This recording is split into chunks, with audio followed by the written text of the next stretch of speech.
Shakespeare, Macbeth especially, so when Miss Mills asked if I would help you guys out with your Shakespeare section, I was really excited. So we're going to be looking at 2 Lady Macbeth speeches today, and I just have them over here on my phone, so forgive me for looking that way constantly, but they're not memorized.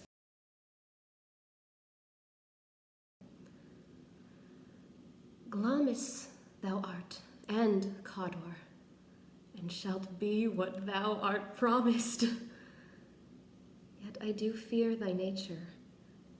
It is too full of the milk of human kindness to catch the nearest way. Thou wouldst be great, art not without ambition, but without the illness should attend it. What thou wouldst highly, that thou wouldst holily, wouldst not play false, and yet wouldst wrongly win. Thou'dst have great Glamis, that which cries, thus thou must do if thou have it, and that which rather thou dost fear to do than wishes should be undone. Hie thee hither, that I may pour my spirits in thine ear, and chastise with the valor of my tongue all that impedes thee from the golden round, which fate and metaphysical aid doth seem to have thee crowned withal. The raven himself is hoarse, that croaks the fatal entrance of Duncan under my battlements. Come, you spirits that tend on mortal thoughts, unsex me here and fill me from the crown to the toe, top full of direst cruelty. Make thick my blood. Stop up the access and passage to remorse, that no compunctious visitings of nature shake my fell purpose, nor keep peace between the effect and it.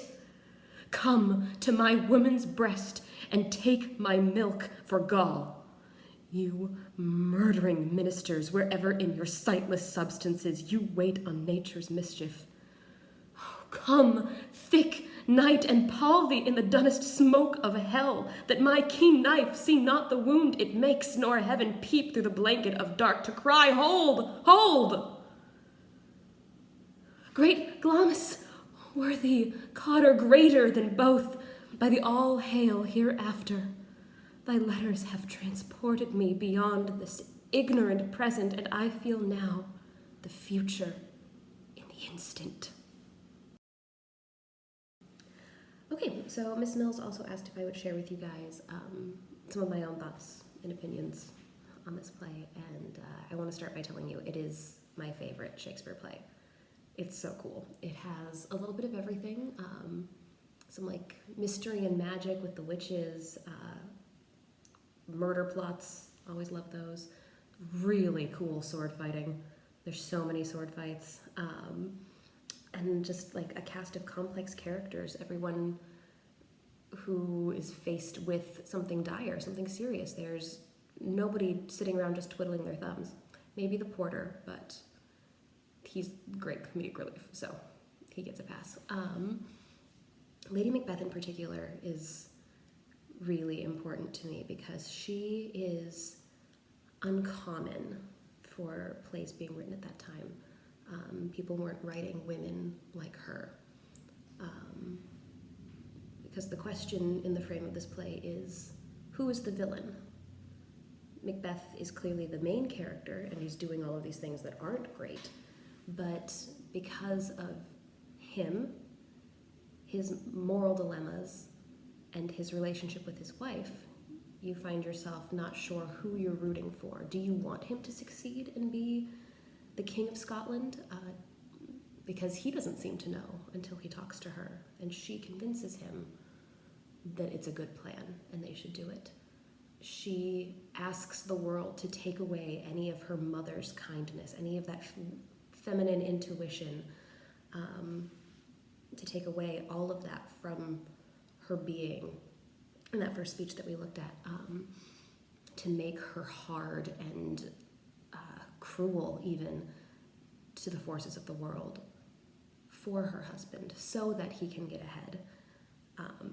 I maintain that I don't think I've seen a couple more in love in Shakespeare's plays. Like, you can have Romeo and Juliet, they're 13, don't know what they're talking about. These two love each other. in my humble opinion. I also think this play is really, really cool because it's very relatable for being so fantastical. I'm sure we don't all know what it's like to have to decide if we're going to kill the King of Scotland so we can assume the throne, but we do know what it's like to be faced with a choice, and a hard one, whether it's something that you want, but what are the consequences of getting it, or if it's somebody in your life that you love that you want to impress or assist or something along those lines. Recognizing the choices that you make and how they affect the world around you. I think this play is full of examples of that, and something that's really easy to apply to your own lives. So that's just a little bit about why I love Macbeth. I hope you guys really like it. It's really a good time, and good luck with the rest of your Shakespeare unit.